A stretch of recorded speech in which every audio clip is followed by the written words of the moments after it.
This conference will now be recorded. अद्य बुधवासरः अथवा सौम्यवासरः कार्तिकी एकादशी दिनांक 25 नोव्हेंबर 2020 चरक सूत्रस्थान अध्याय 27 आर्द्रक शुंठी पिप्पली वर्ग शंखं चक्रं जलौकान् दधतमृतघटं चारुदौर्भिश्चतुर्भिः सूक्ष्मस्वच्छातिहृद्यां शुकपरिविलसन् मौलिनं भोजनेत्रं कालाम्भोदोज्ज्वलाङ्गं कटितटविलसच्चारुपीताम्बराढ्यं वन्दे धन्वन्तरिं प्रौढदावाग्निलीनं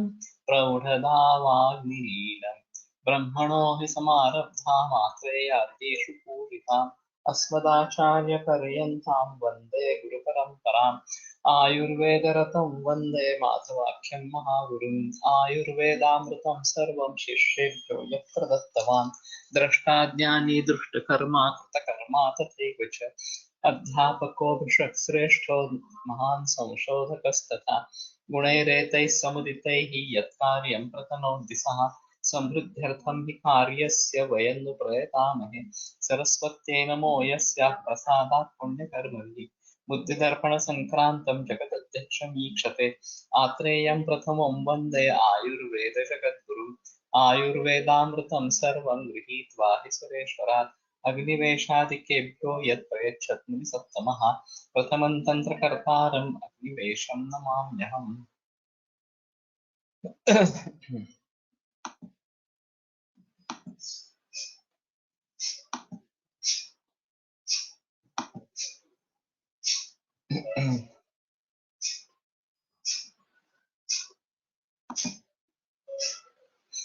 सस्नेहं दीपनं वृष्टम् उष्णं वातकफापं विपाके मधुरं हृद्यं रोचनं विश्वभीषणम्। तर्हि एतद् विश्वभेषजविषये मया यहाँ स्पष्टीकरणं कृतं। श्लेष्मला मधुरा चार्द्रा गुरुवी स्निग्धा च पिप्पली सा शुष्का कफवातग्नि कटुष्णा वृक्षसम्भवा। आर्द्रा पिप्पली श्लेष्मला मधुरा गुरुवी स्निग्धा। तर्हि आर्द्रपिप्पल्याः अपि प्रचलनं वर्तते इति दृश्यते। सा तावत् कफकरी मधुरा गुरुवी स्निग्धा सा शुष्का कफवातग्नि, किन्तु यदा सा शुष्का भवति तदा कफवातग्नि कटुष्णा वृक्षसम्मता, तो वृक्ष मानी जाती है इस प्रकार का है। तो इसमें एक पाठभेद है, देखते हैं क्या है।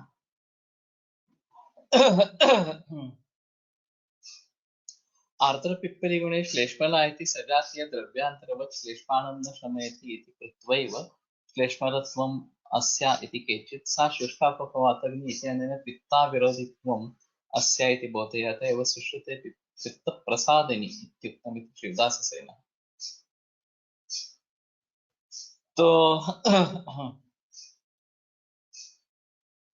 पिप्पली कफश्लेष्मला इति यत् कथितं, श्लेष्मला ये जो बताया गया है, तो सजातीय द्रव्यांतरवत् श्लेष्माणं न शमयति इति कृत्वैव श्लेष्मलत्वम्, वो कफ का शमन नहीं करती है इसलिए उसको श्लेष्मल कहा गया है। लेकिन मैं नहीं मानता, मूल ग्रंथ अगर श्लेष्मला इस प्रकार का कहता है तो बेहतर ऑप्शन है कि हम उसको कफ कारक ही समझे। लेकिन वैसे आर्द्र पिप्पली का प्रचलन ज्यादा नहीं है इस प्रकार से। हम तो प्रयोग करते हैं वो शुष्क पिप्पली का ही प्रयोग करते हैं। और वृक्ष के बारे में जो मूल सूत्र है वो शायद उसके बारे में थोड़ा सोचना पड़ेगा। वृक्ष सम्मता क्यों लिखा इस प्रकार से? वैसे मधुर विपाक है। शुंठी कृष्णा रसोनता, तो कृष्णा अपवाद रूप है, कटु होने के बावजूद भी अवृष्य नहीं है। ये एक इसमें अहम चीज इस प्रकार की रहेगी। नात्यर्थम उष्णम मरीचम अवृष्यम लघु रोचनम। छेदित्वात् शोषणत्वाच्च दीपनं कफवातपि। ये जरा अजीब है। नात्यर्थम उष्णम। मरीच जो है वो ज्यादा उष्ण नहीं है। अवृष्य लघु रोचनम। अवृष्य लघु और रोचन इस प्रकार का। तो विदेशों में मरीच का प्रचलन ज्यादा है। हमारे यहाँ आर्द्रक का प्रचलन ज्यादा है। और वैसे पिपली भी विदेशों में है इस्तेमाल में, भारत में कम है। इसके लिए तिकटू का प्रयोग ज्यादातर होता रहता है। और दो वृक्ष और एक अवृक्ष होने के कारण केवल मरीच अवृक्ष है और शुंठी और पिपली वृक्ष है।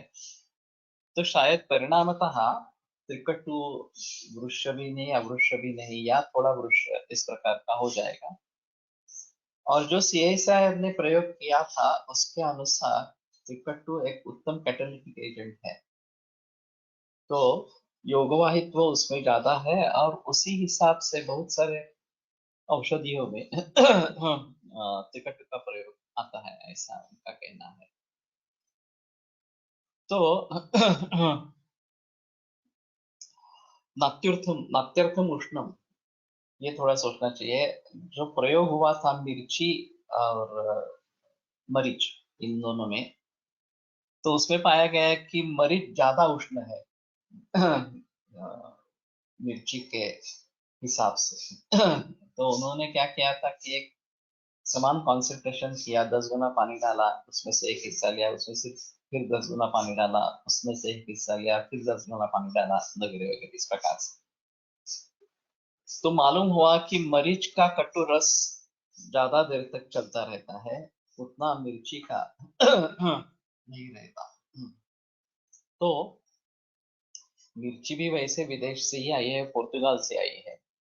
और मरीच देशीय इस प्रकार का है। तो उसके बारे में, हाँ, अर्ली प्रेग्नन्सी में कट्टू घेतल्यास मिसकैरेज होते का। वैसे देना तो नहीं चाहिए, लेकिन अभी इकोस्प्रिन देते हैं बहुत सारे गर्भिणियों में सर्कुलेशन बढ़ने के लिए। तो ये थोड़ा अजीब है। इकोस्प्रिन या एस्पिरिन रक्त पित्त को बढ़ावा देने वाला इस प्रकार का है। तो वास्तव में नहीं देना चाहिए, लेकिन शायद मालूम नहीं एलोपैथी वाले ने इस प्रकार का कुछ रिसर्च किया है क्या कि एबॉर्शंस में ये कारण इस प्रकार का होता है। तो हमारे जो गर्भपात रस वगैरह है वही देते रहना बेटर इस प्रकार का है। टिकट नहीं देना यही बेहतर इस प्रकार का है। छेदित्वात् शोषणत्वाच्च। एनाल्जेसिकला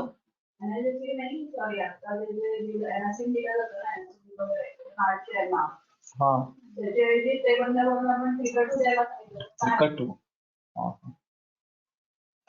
देखना चाहिए कि कहीं गर्भिणी अवस्था में जो काढ़े आए हैं उसमें कहीं तिकट है क्या, लेकिन नहीं है, इसमें तो नहीं है। तो कहीं दूसरी जगह जो भी औषधि योग गर्भिणी के हिसाब से आए हो, शायद काश्यप संहिता में थोड़ा ढूंढना पड़ेगा। तो ये थोड़ा सा देखना पड़ेगा। विपाक झाल्यावर मरीच चा उष्णगुण कमी होत असावा। इन अत्यार्थवम इन अत्यार्थवम उष्णम।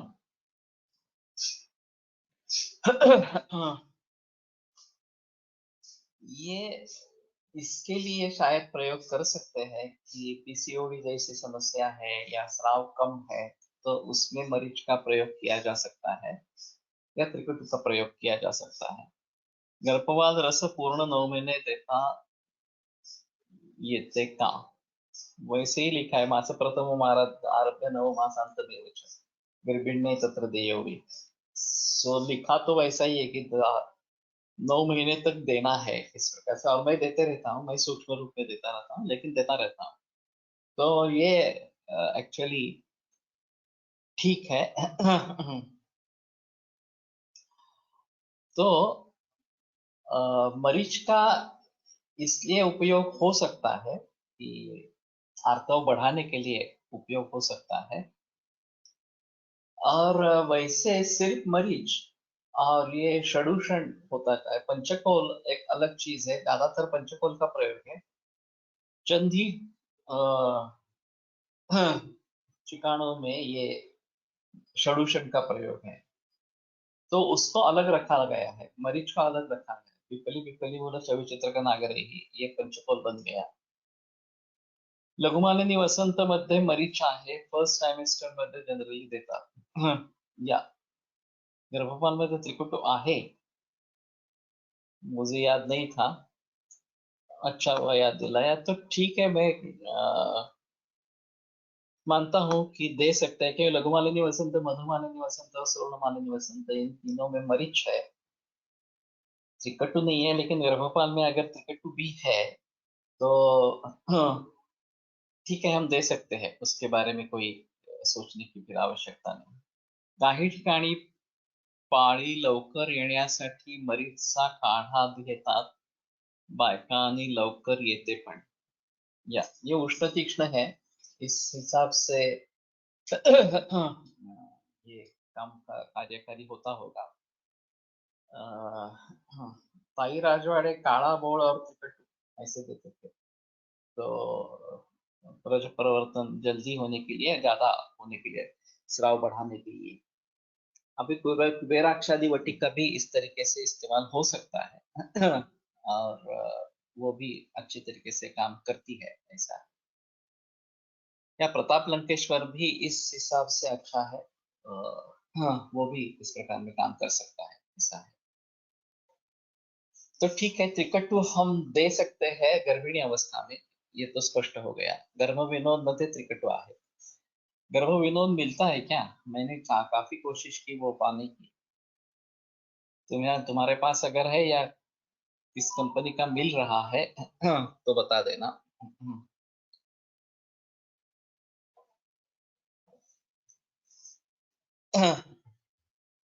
गर्भ विनोद मिलता है।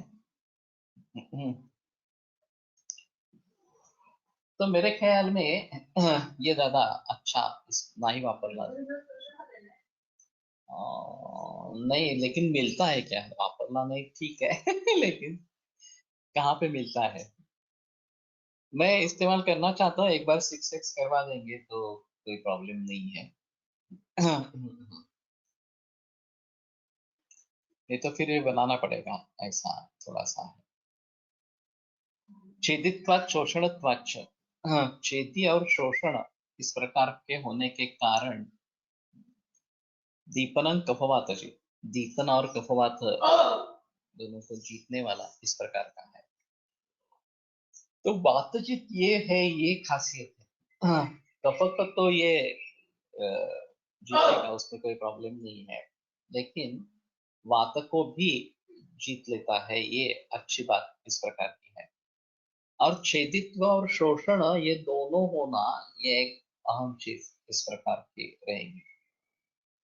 अभी विक्स वेपोरम वगैरह में नीलगिरी तेल का प्रयोग होता है, और वहां कफ का शोषण होता है और तात्कालिक रिलीफ मिलता है।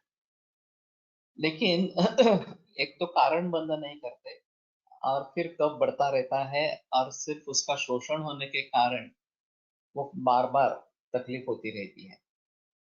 तो मरीज को इस प्रकार से करेंगे और कारणों को टालेंगे तो ये अच्छा रहेगा। छेदन गुण कुठे कुठे वापरता येईल।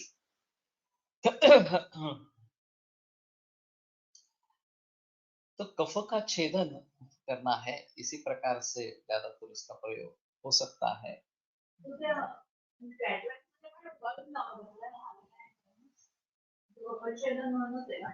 मरीज कैटरेक्ट में मरीज शहद के साथ अंजन करता है ऐसा बोला है, लेकिन ये काफी तीक्ष्ण अंजन होगा। कफ का संबंध जहां हो वहां ही छेदन के लिए मरीच का प्रयोग किया जा सकता है, ऐसा थोड़ा सा समझना चाहिए। हाउ टू डिफरेंशिएट बिटवीन वात कफ एंड कफ वात? ये अच्छी शंका है।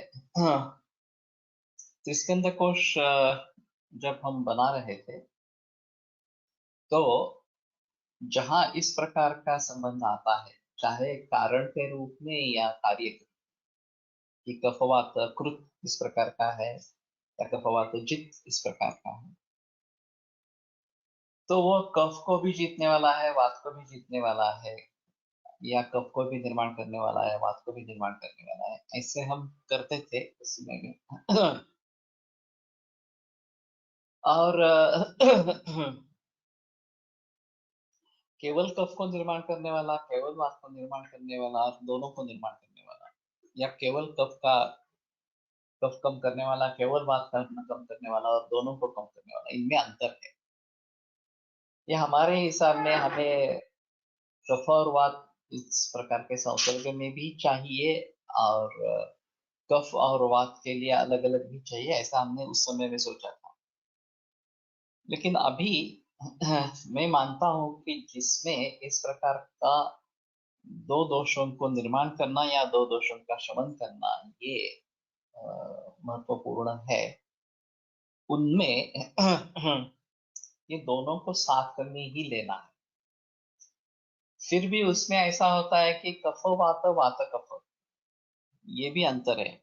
कफवात कहेंगे तो कफ को प्राधान्य से जीतता है, और वात को गौण से जीतता है।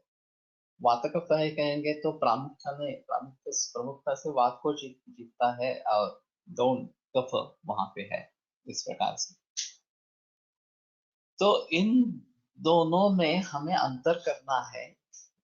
और अभी प्रातिपदिक कोश में ये अलग अलग ही एंट्री होगी, कफ और वात दोनों एक ही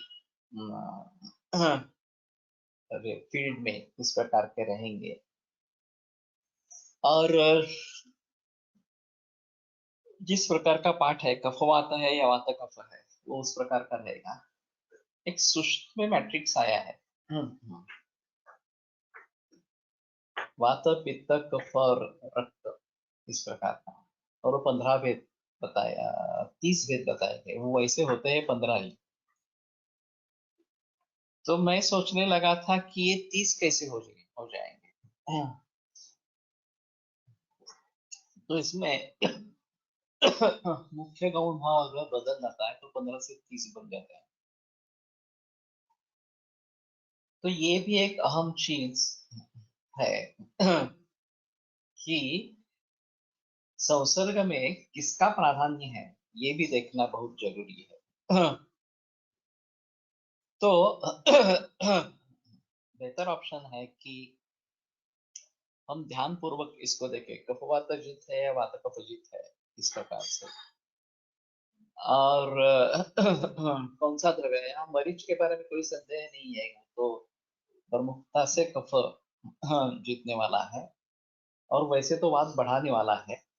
केवल उष्णवीर्य उसका इतना प्रभावी है कि शायद वो अपने उष्णवीर्य से वात को जीतने वाला इस प्रकार का रहेगा, नहीं तो कटुरस से वात बढ़ने वाला इस प्रकार का। लेकिन कटुरस और उष्णवीर्य दोनों कफ के खिलाफ इस प्रकार के हैं।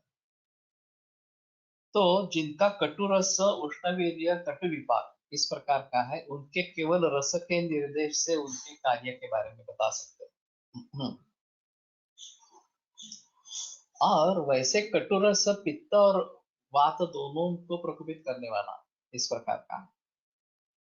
लेकिन जब जब यहाँ मरीच के बारे में बात करते हैं कि कफवात जित इस प्रकार का, तो पित्त को बढ़ावा देता है, लेकिन कफत को प्रमुखता से कम करता है, और वात को भी कम करता है, ऐसा थोड़ा सा रहेगा।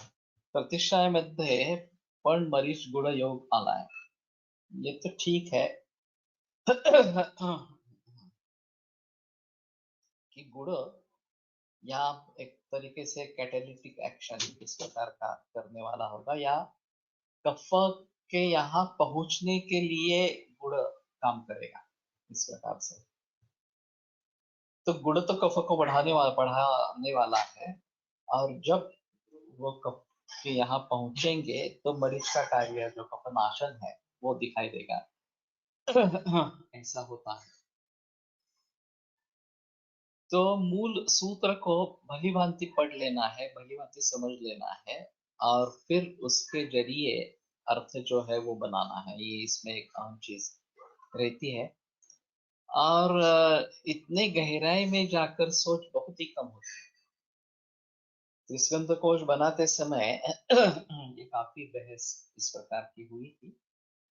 फिर भी हमने जो उस समय निर्णय लिया था कि दोनों को रखेंगे और दोनों में मिलेगा इस प्रकार से। लेकिन अभी मैं मानता हूं कि दोनों को रखेंगे तो बराबर है, लेकिन जहां संसर्ग का सवाल है वहीं पे उसका प्रयोग होना चाहिए। और दूसरी चीज किसको प्राधान्य है ये भी देखना जरूरी है। वात कफ या कफ वात है, उसके अनुसार ही उसकी एंट्री होनी चाहिए। ये एक अहम चीज इस प्रकार की रहेगी। तो छेदित्वाच शोषणत्वाच दीपनम उपवातज, ये दीपन के लिए छेदित्व और शोषणत्व ये हेतु बताए गए। ये भी थोड़ा अजीब है कि छेदन कर्म होने के कारण और शोषण होने के कारण दीपन इस प्रकार का। तो इसके बारे में थोड़ा गहराई में जाकर फिर से सोचना पड़ेगा कि जो भी दीपन द्रव्य है इसमें छेदित्व और शोषणत्व इस प्रकार के धर्म है क्या, कर्म है क्या, ये थोड़ा सा देखना पड़ेगा। परमार्थी गुण also important to consider regarding मरीच।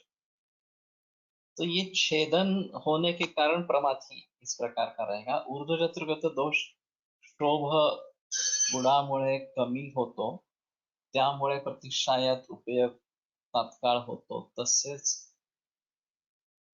तुपानेही होते। ये उसका क्षोभ कम कर देता है, उसके बारे में संदेह नहीं है। लेकिन दूसरी भी चीज ऐसी है कि वहां तक पहुंचने के लिए एक माध्यम चाहिए।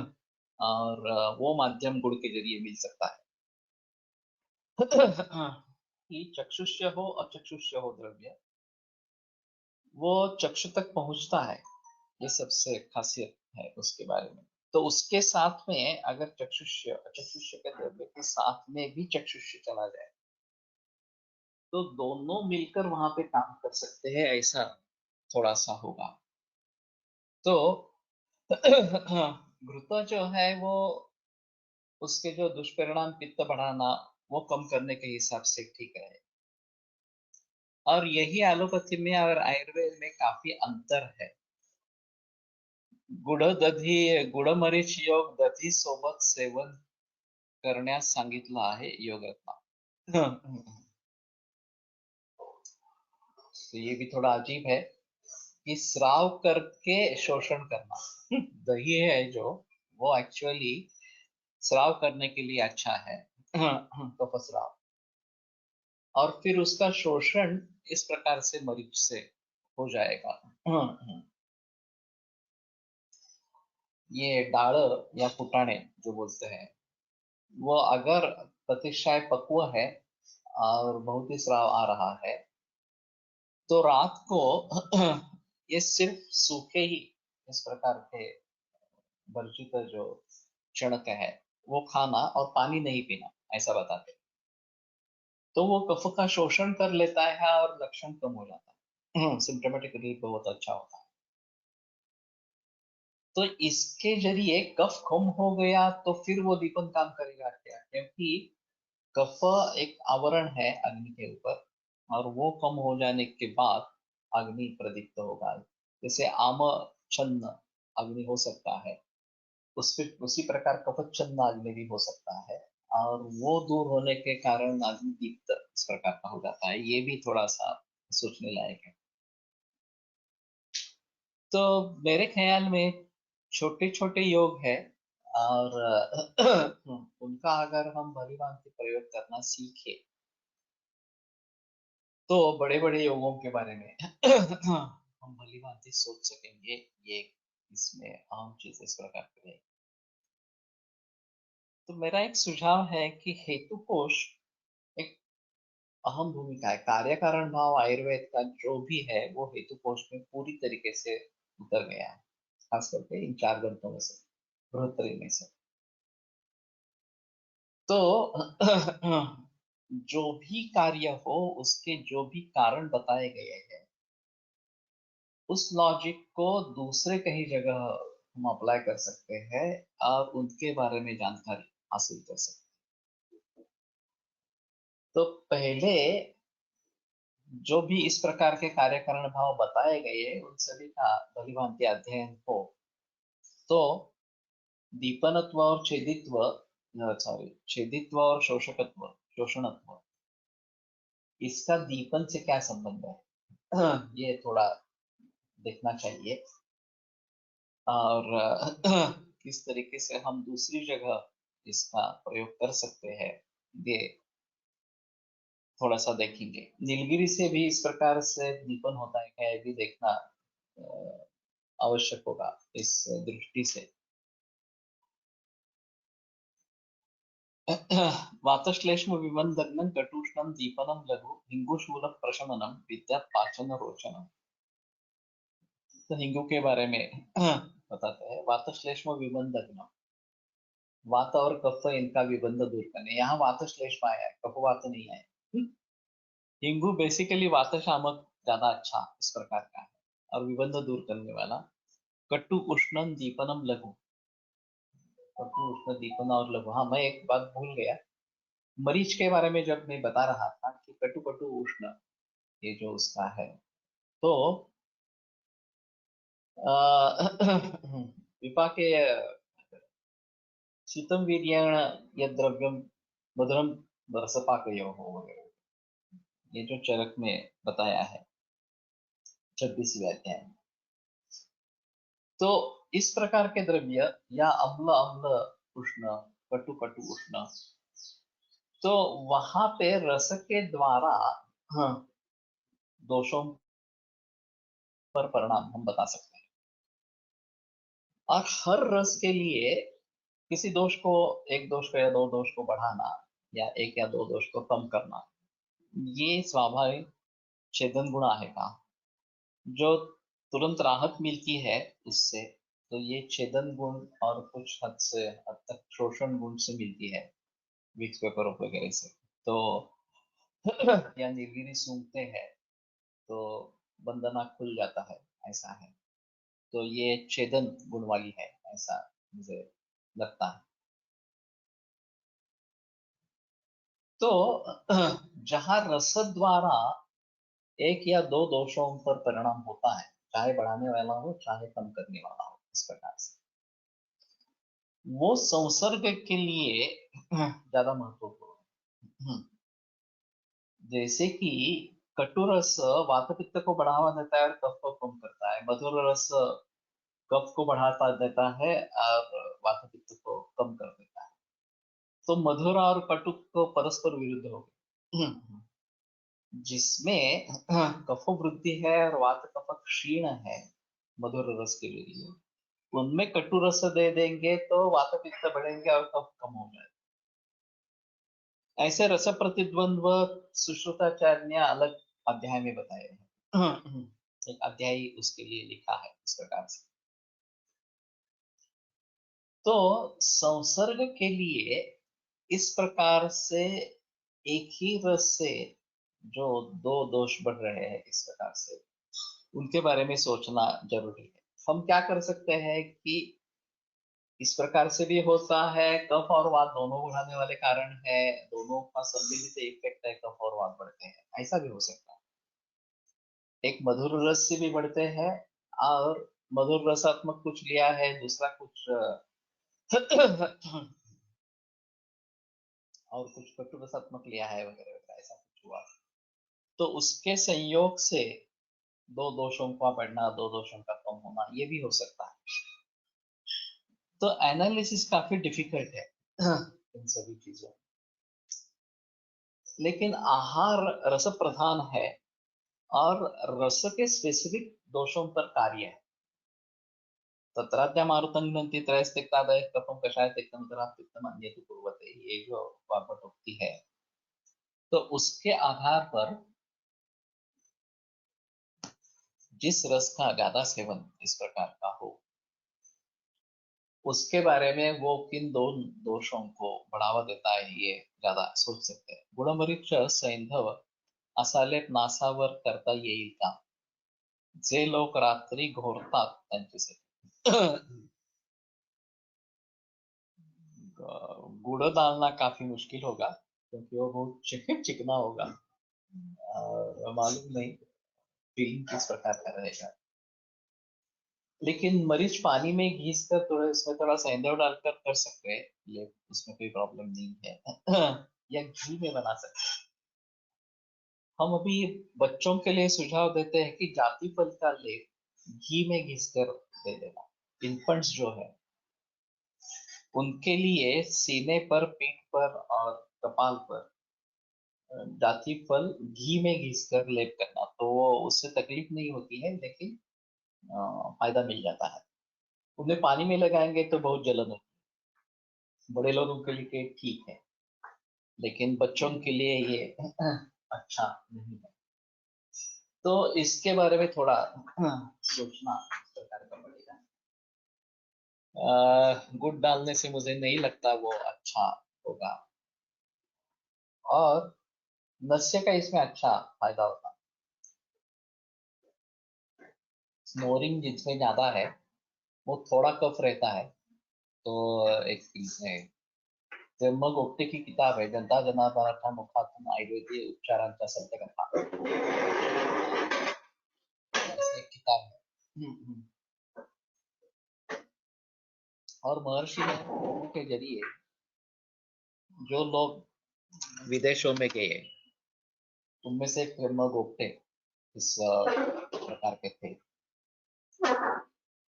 और उन्होंने पंचकर्म प्रचलन में लाया. तो उन्होंने एक अनुभव बताया था विदेश में कहीं, कि ऐसी एक औरत ने तकलीफ बताई थी कि उनके पति का स्नोरिंग बहुत ज्यादा है, उसके लिए आप कर सकते हैं क्या. तो उन्होंने नशे का जिक्र किया था, और नशे करने के बाद वो तकलीफ कम हो. तो इसमें थोड़ा कफ रहता है, और वो अटक जाने के कारण स्नोरिंग इस प्रकार का होता है. हाँ, सगळ्यांचं दिलं असं नाही, पण ठीक आहे. मिरे हळदीचा काढा गुळ घालून झोपताना पिल्यास बोर्निओ शिंका लगेच कमी होते. ओके. तो कहने का मतलब ये है कि ये सारे नुस्खे हैं, लेकिन उसमें शास्त्र क्या है ये समझ लेना बहुत जरूरी है. जैसे मैंने कहा कि थोड़ा कफ है, वो अगर निकल जाता है तो ये समस्या कम होती है इस प्रकार से. तो वातश्लेषम विबंधग्नम कटुष्णम दीपनम लघु हिंदू शूल प्रशमनम, और शूल प्रशमन है हिंदू. शूल का ज्यादा संबंध कोष्ठ से ही है, और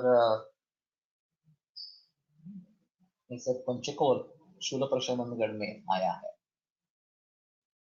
लेकिन ऋक्षूल में भी हिंगू अच्छा काम करता है. ये शायद उदावर्त के जरिए होता है,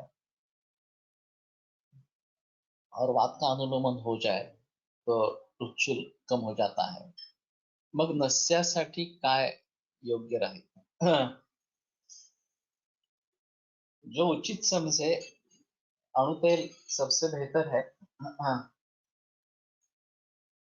अब अगर कफ का ज्यादा ही प्राधान्य है तो षड्बिंदु तेल है, और नहीं तो पंचेंद्रिय वर्धन तेल भी अच्छा है. थोड़ा स्नेह स्वेदन करके फिर नसीकतना, फिर से ये स्नेह स्वेदन करना.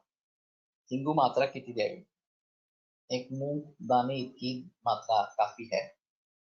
उसमें भी अगर आपके पास अच्छा हिंग है, हीरा हिंग है, तो उससे भी कम मात्रा हो सकती है. अभी जो बाजार में हिंग मिलता है उसमें काफी मिलावट है, क्योंकि वो बहुत ही उष्ण तीक्ष्ण है, ये हीरा हिंग जो है वो. लेकिन मिलता है. और हिंगुवच्चा आदि हिंगाष्टक चूर्ण में उसका प्रयोग करें वो काफी विद्यमान औषधि बनती है, ऐसा है।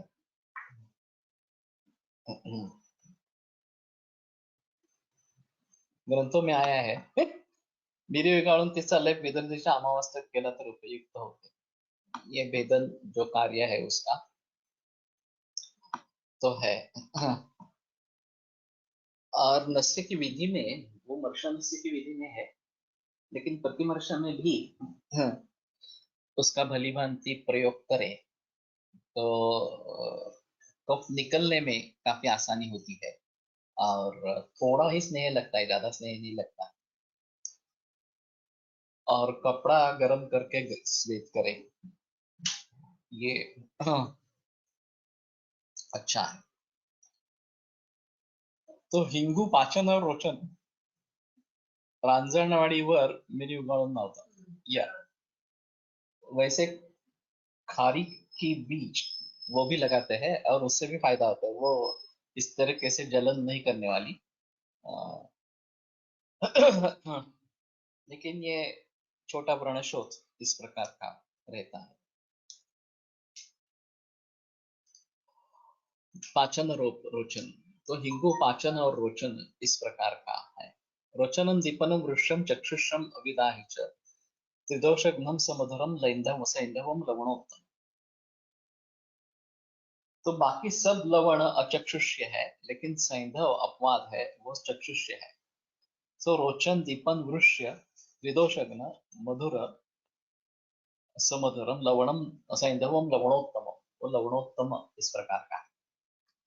तो बहुत सारे वैद्यों के घर में सैंधव का ही प्रयोग होता रहता है नियमित रूप से। समुद्र लवण इस्तेमाल में नहीं लाते हैं, हम भी नहीं करते हैं। हम भी सैंधव का ही प्रयोग करते हैं घर पे। लेकिन एक हर्डीकर जी का यह कहना था कि ये आम लोगों के लिए नहीं है। इस प्रकार से आम लोगों के लिए जो समुद्र लवण है वही अच्छा है, लेकिन किसी स्पेसिफिक अवस्था के लिए सैंधव का प्रयोग करना ज्यादा उचित इस प्रकार का।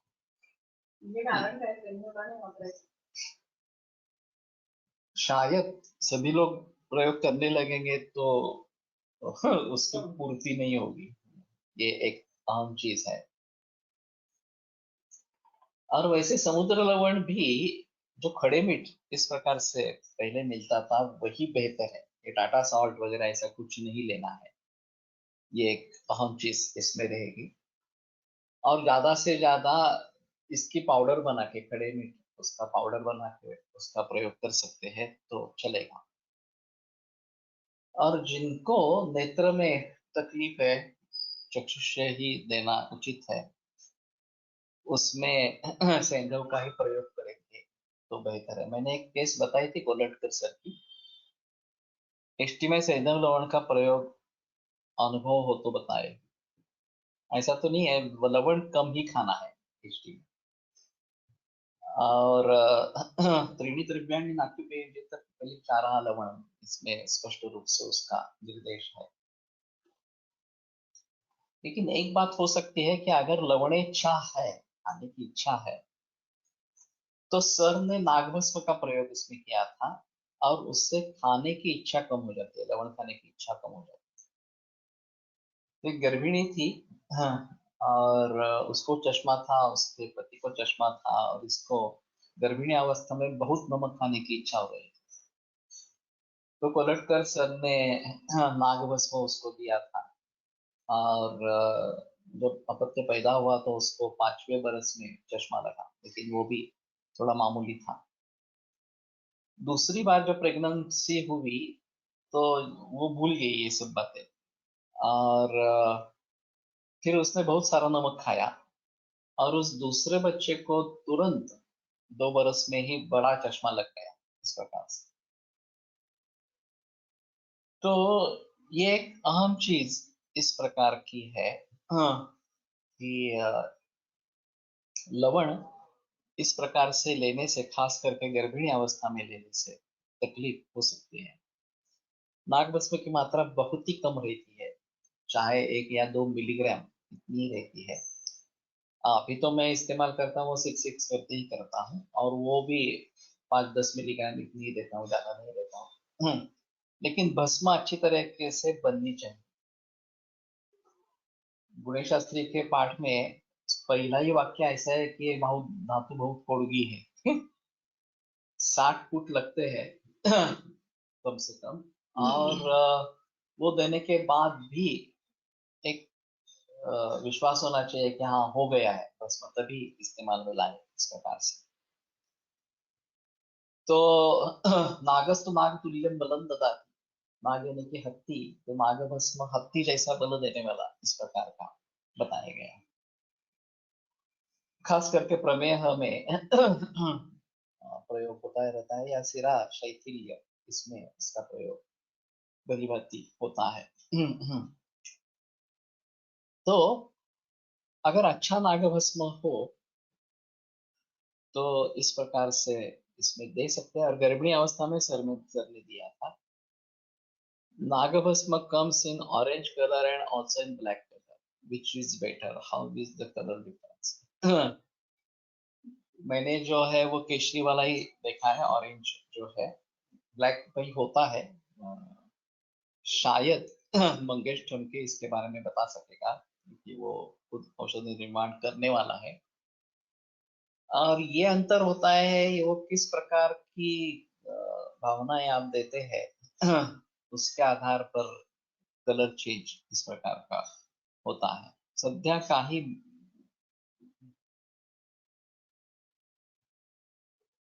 बालक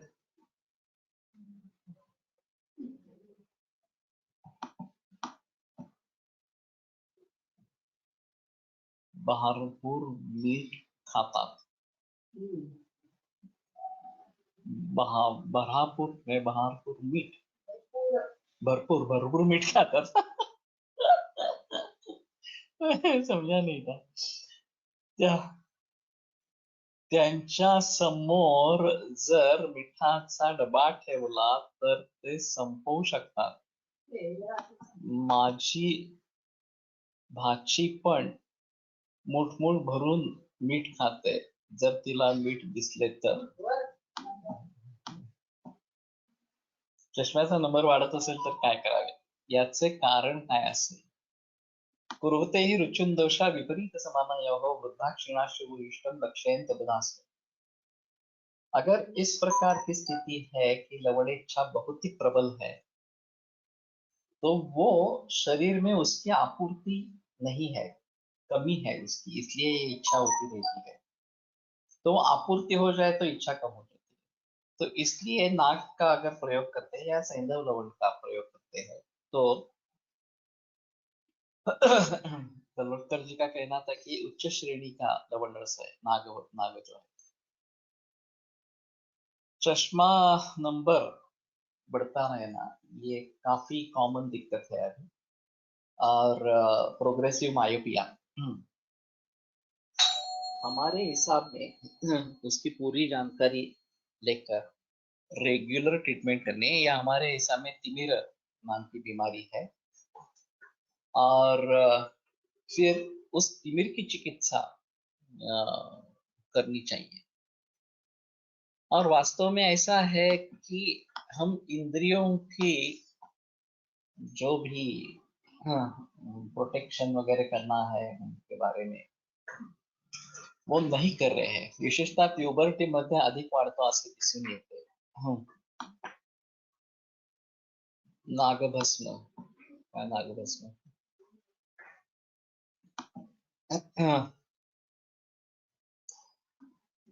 तो प्यूबर्टी में अगर बढ़ता है तो उसका शुक्र धातु से कुछ संबंध इस प्रकार का रहेगा। अम्ल रस अति इच्छा और सेवन कैन बी यूज रजत। यस, रजत का प्रयोग कर सकते हैं। कोलटकर सर जी का एक थोड़ा सा अजीब था, अम्ल रस ज्यादा सेवन किया गया है तो नागभस्म देते थे। हमारे यहाँ एक ज्योत्सना पाध्याय करके छात्र थी, उसको एमडी के लिए थीसिस दिया गया था, अम्लरसा के सेवन और नागभस्म। और अम्लरस किसी भी तरीके का हो, चाहे दही हो, चाहे नींबू हो, चाहे इमली वगैरह हो, जिस किसी भी तरीके से अम्ल का सेवन ज्यादा हुआ है उनके लिए नागभस्म ऐसा उनका प्रयोग था और उसका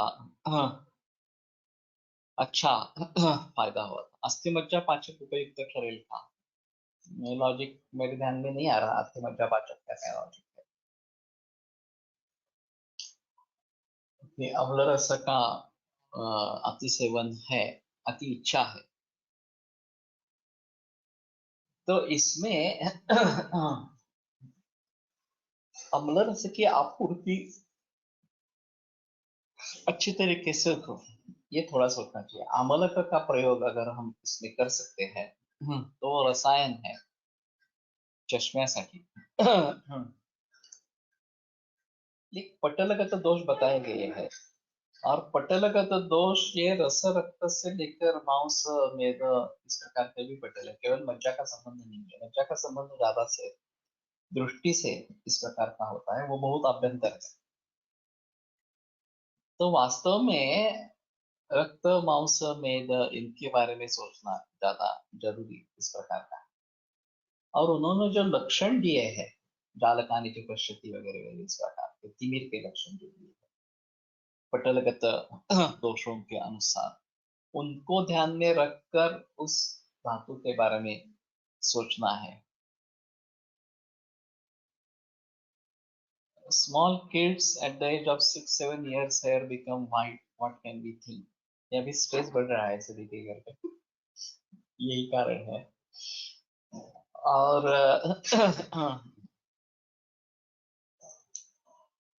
जो खेलने कूदने का खेलने की उम्र है, उस उम्र में ये बहुत सारा अभ्यास वगैरह वगैरह ये सब जो चल रहा है अभी, कंपटीशन है। और ये रैट रेसिंग इस प्रकार का है कि बाकी छात्र सब कर रहे हैं, तुम्हें भी करना चाहिए वगैरह वगैरह इस प्रकार से। उसकी कैपेसिटी है या नहीं देखा जाता, उसकी उसमें रुचि है ये नहीं देखा जाता, और जिसमें शायद उसकी रुचि हो वो करने के लिए नहीं दिया जाता या उसकी कैपेसिटी वो करने के लिए नहीं दिया जाता इस प्रकार। तो तारे जमी पर पिक्चर में ये बहुत अच्छा दिखाया है कि चित्रकला अच्छी है तो चित्रकला से क्या करेगा आदमी? इंजीनियर बनेगा, डॉक्टर बनेगा तो ही कुछ उपजीविका कर पाएगा, चित्रकला से क्या उपजीविका होगी। ये जो मेंटेलिटी है वो अजीब इस प्रकार के है। When there is amla lavana seven ichha, can we say that there is agniman in those people, as both these rasas have agni mahabhuta in them? If naga is lavana rasa shrestha dravya, then how used for amla rasa ati ये शायद उसमें शारीयत्व है उस हिसाब से होगा।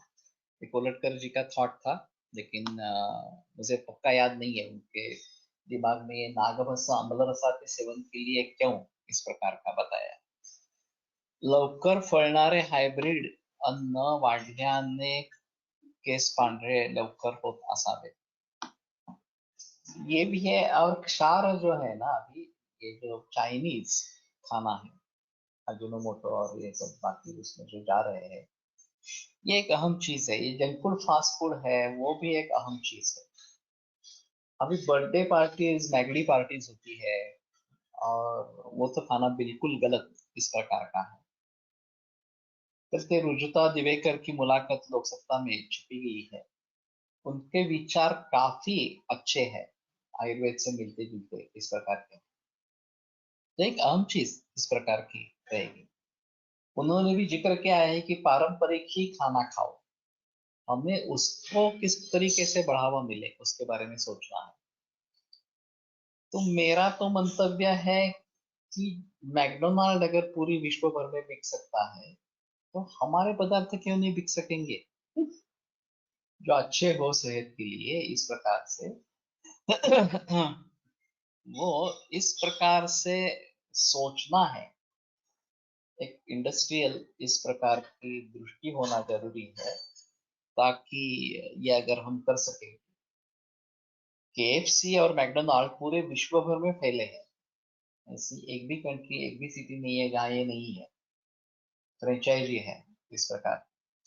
और एक अजीब किस्सा सुना था इसके बारे में। मैकडोनाल्ड का जो मालिक है, उन्होंने एक लेक्चर दिया था मैनेजमेंट स्टूडेंट्स के सामने। तो उन्होंने पूछा कि इन व्हाट बिजनेस एम आई। तो सभी ने हंसकर जवाब दिया, तो सभी को मालूम है आप तो मैकडोनाल्ड चलाते रहते हैं, तो वही बिजनेस है। तो फिर उसने कहा कि नहीं, ये नहीं, मेरा बिजनेस नहीं है, मैं लैंड बिजनेस में हूँ। मैकडोनाल्ड की फ्रेंचाइजी देते वक्त वो लैंड उसके नाम पे हो जाती है, मालिक के नाम पे हो जाती है। ये उसकी प्री कंडीशन है। तो he is a land owner all over the world. सभी देशों में उसकी लैंड है और यही उसका मेन बिजनेस है।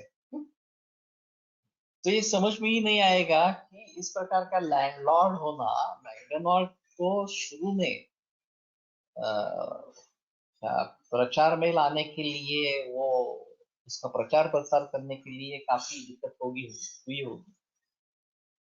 लेकिन अभी उसका मेन बिजनेस लैंड परचेस कर लेना, लैंड अक्वायर कर लेना, परचेस भी नहीं है, अक्वायर कर लेना, यही है।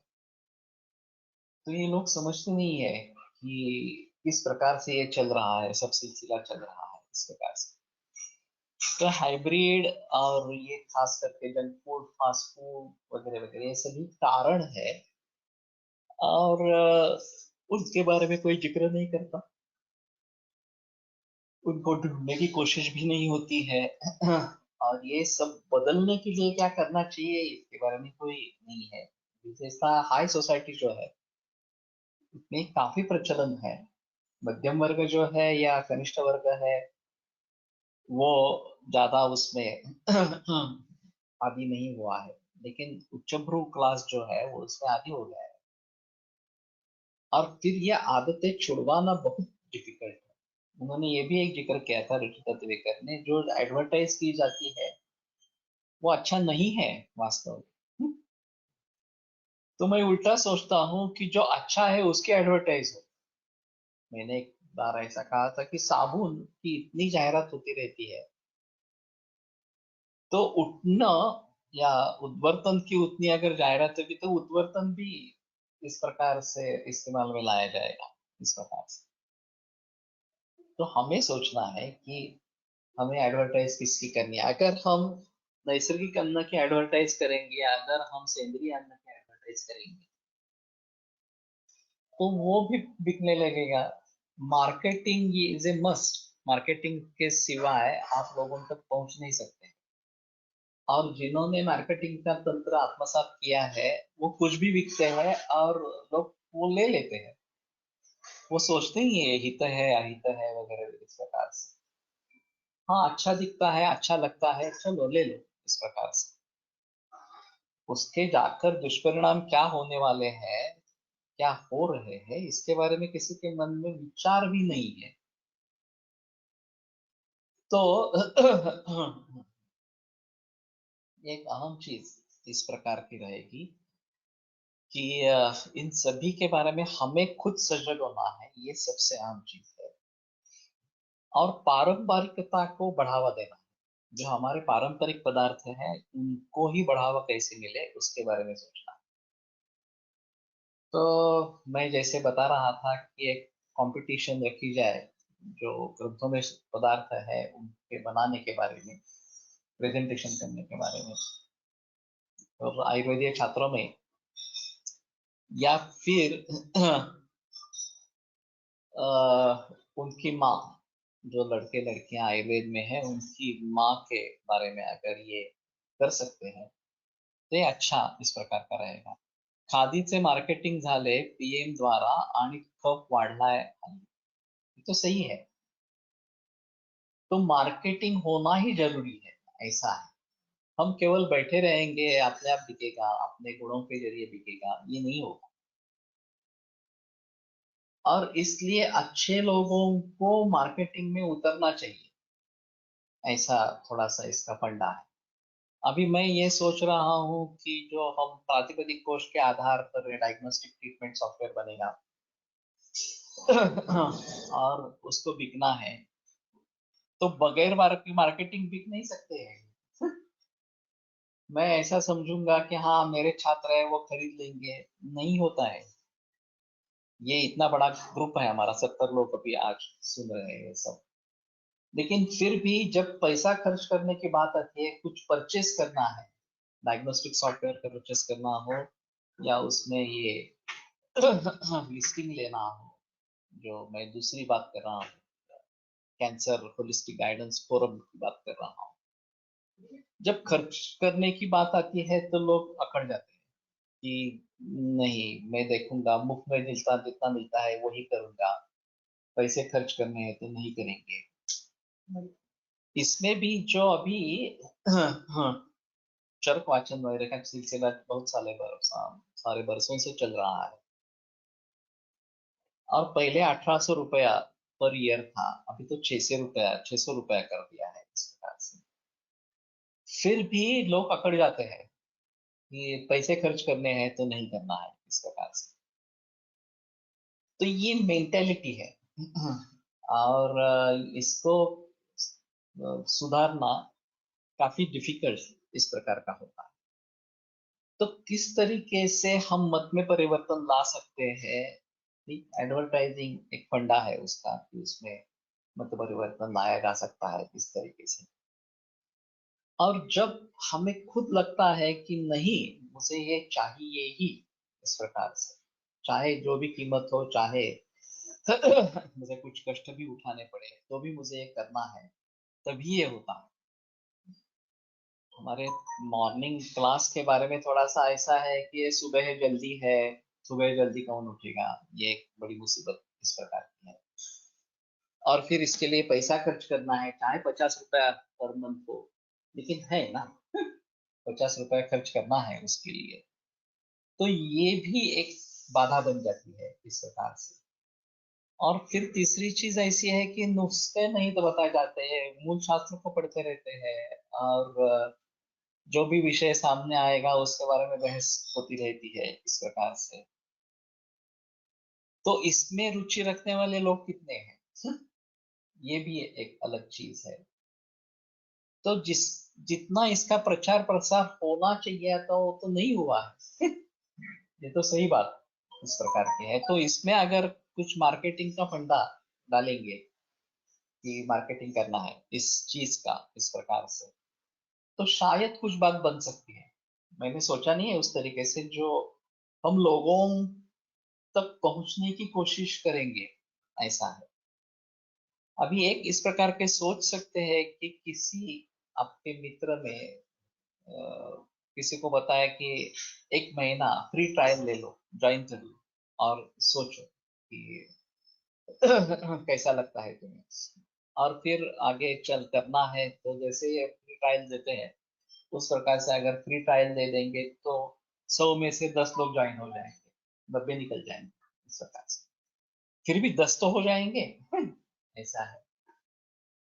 तो इसके बारे में सोचना है कि इसको बढ़ावा, हम सिर्फ लोगों को बताते रहे कि नहीं नहीं अच्छा है, करते रहो इस प्रकार से, तो जब तक सुनते नहीं है तब तक उसके बारे में कुछ पता नहीं चलता। और वो तो कम से कम शुरू में करना है, तो वो अगर मुफ्त इस प्रकार का मिल जाता है तो शायद लोग उसके बारे में सोचेंगे।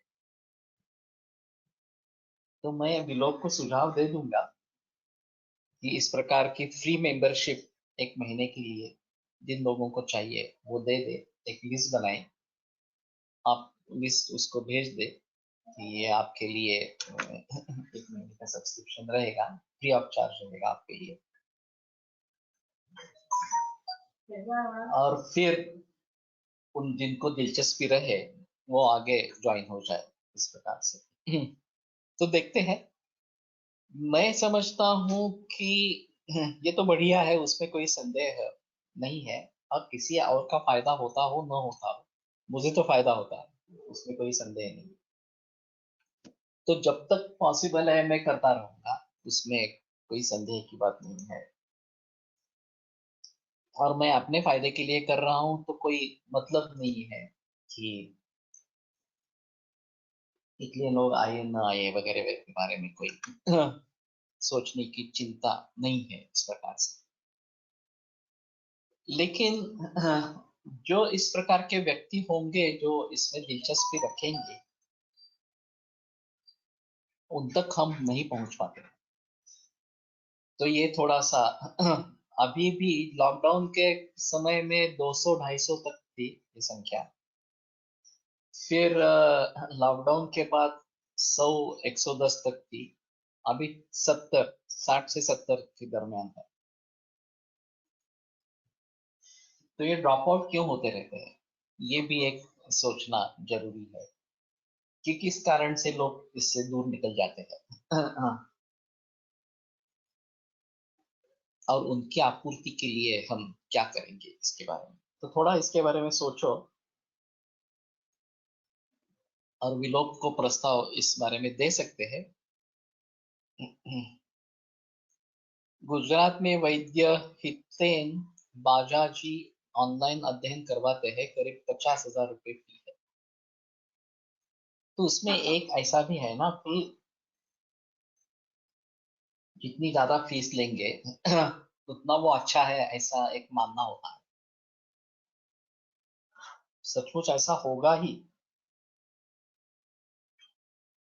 ऐसा नहीं बता सकते, लेकिन एक ज्यादा पैसे देते हैं तो ज्यादा ज्ञान अच्छा रहेगा, ऐसे भी एक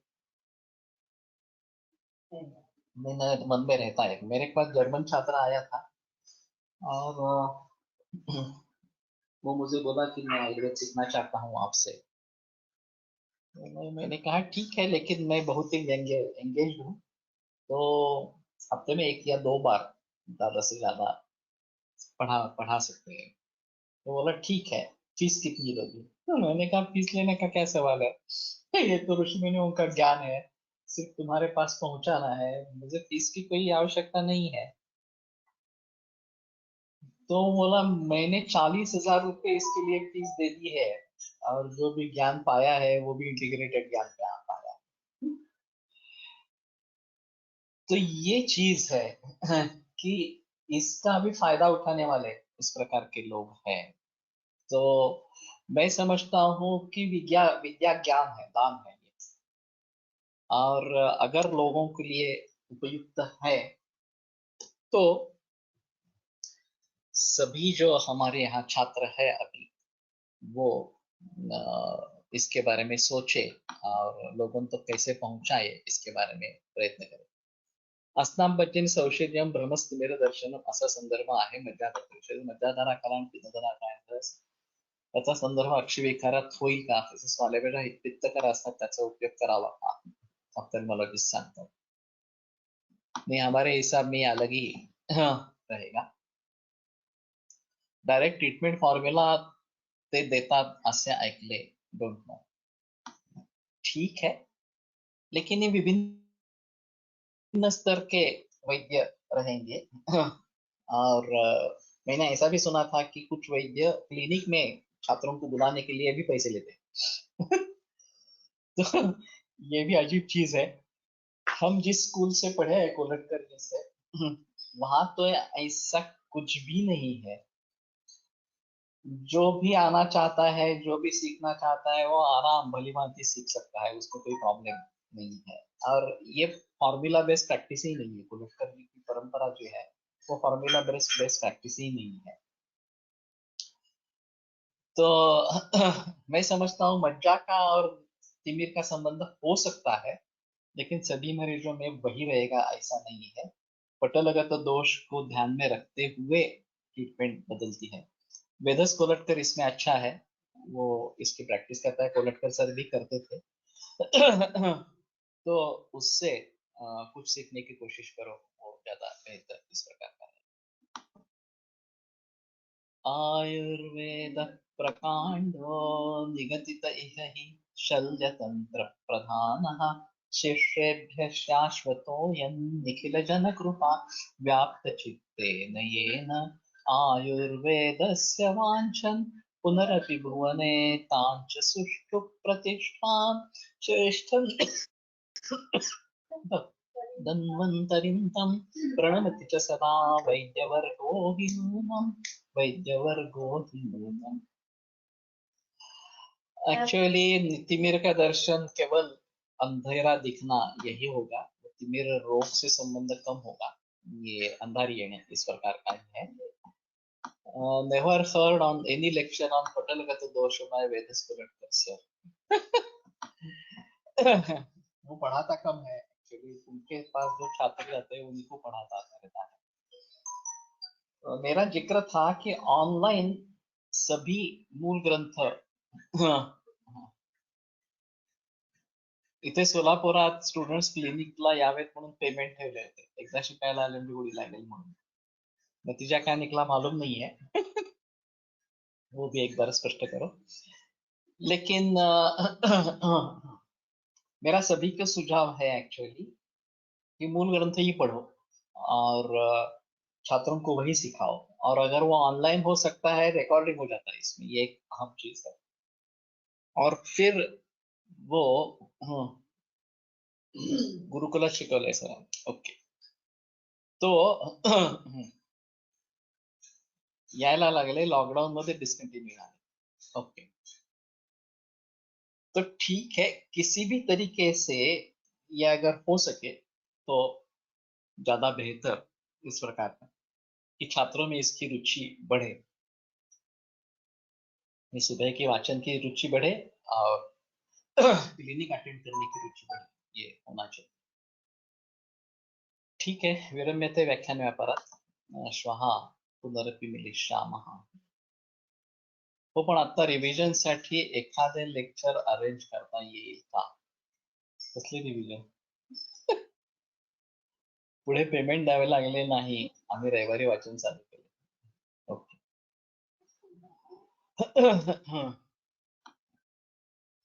ठीक है, पटलगत दोष। हम जब अभी चरक में ज्यादा बहस नहीं है इसके बारे में, निमि कश्यप काश्यप वगैरह निमि या सुश्रुत में ये ज्यादा रहेगा। उस हिसाब से अगर देखेंगे तो शायद उसके बारे में सोचेंगे। वाग्भट में भी काफी है, तो वो देखेंगे तो ज्यादा अच्छा इस प्रकार का रहेगा।